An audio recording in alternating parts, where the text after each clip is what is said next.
Hello, little life update. I am stranded in my truck in the mountains and I have no service. And I'm by myself. This is my lovely view. It's been like this for the past 3 or so hours. And honestly, I am not complaining. This is what I needed. I did this trip to get away from it all, to really, really get right with my spirit. And so I set off for the mountains, and I only brought my Bible and the Tao Te Ching.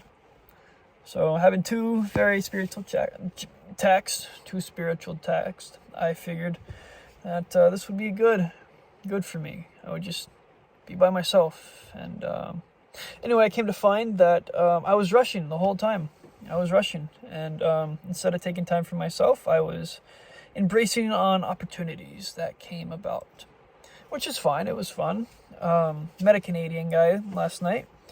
Yeah, we just shared the same campsite on the beach, and I was going to just lay low by myself on that beach, and I was just gonna read that Bible and sip my wine and call it a night. And I kept looking for a spiritual awakening, which doesn't really happen that way.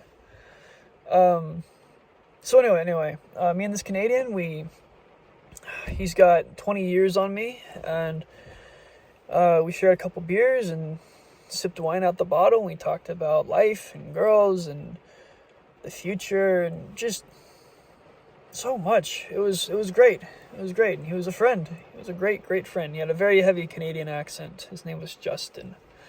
And in the morning, we made coffee and we parted ways. Anyway, so then I was in this big rush. I have to get to the most northwestern corner of the United States. And so I rushed over there to go there. I could have stayed longer with the Canadian, but I wanted to get out of there so I could go see more and more. And I got there and it was cool, but then all of a sudden it's time to go to next town. So anyway, I ended up in this town of Neah Bay, Washington. It's on the Indian reservation. And so I get up there and I just lit up on supplies. I'm like, I gotta get elsewhere. I gotta go see new places, And so my next goal was to get to the town of Ozette. Now Ozette is about 30 miles south as the crow flies. But to get there, I would have to take the same road I took to get to Neah Bay. And so I didn't want to do that. I wanted to go, see more stuff. So I found this other route. I went through the mountains. And I should have listened to the omens, but I did not.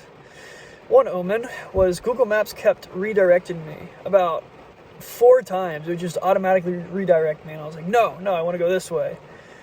And then I get there and, it's this paved road. It's amazing, like freshly paved. And then that turns into this gravel road.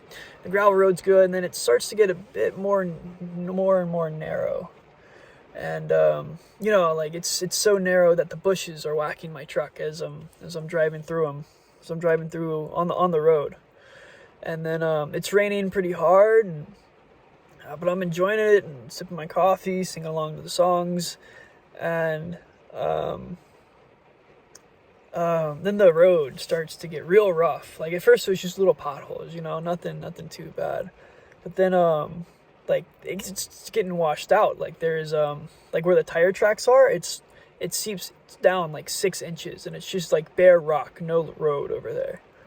And I'm like, well, I got the rocks there as traction, so I just kept driving on that. And then I met this little tiny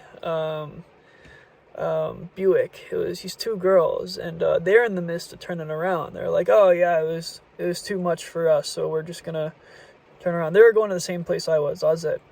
And so I helped them turn around and got their photos, and then wished them well and continued on my way. Literally a minute later, I got stuck. And for about an hour, I tried really hard to get unstuck. I just couldn't go forward. That was the only thing. I couldn't go forward up this hill. And so I tried a lot of different methods. I put rocks underneath the tires. I staked in some logs and sticks, and it just wasn't working. But I figured I was not stuck unless I couldn't move forwards or backwards. I could still move backwards. So I made up this little method. I would try one way to go forward, and if I couldn't, I would stop, get out of the truck, and then put all these stakes and rocks down, and try to get out. If that didn't work, then I would reverse and then repeat the whole process again. And I eventually got to the part where I couldn't go forwards or backwards. Again, I have no service up here, and then I'm also about 3 hours away from any one of my friends in Washington. I don't know anybody on this part, so, and then to get back to town would be about a 6-mile hike, and I don't think my knee is up for that. But I tried to call AAA, but it didn't work because no service. But apparently you can call 911 with no service, because it will just connect you to the nearest cell phone tower, which there's not many here. 911 could hardly hear me, but yeah, eventually I had to just put the pride away and dial 911. First time I ever did that. Made it 21 years without having to call 911. That's pretty cool. But 911, they could hardly hear me. I was going in and out, in and out, in and out. It took maybe about 15 minutes for me to tell them that, hey, I'm stuck. I don't really know where I am. I'm somewhere along this road. Help. And that was about 2 hours ago now. Yeah, so they're on their way. I understand it's going to take a while, and honestly, I'm not complaining. This is really what I needed.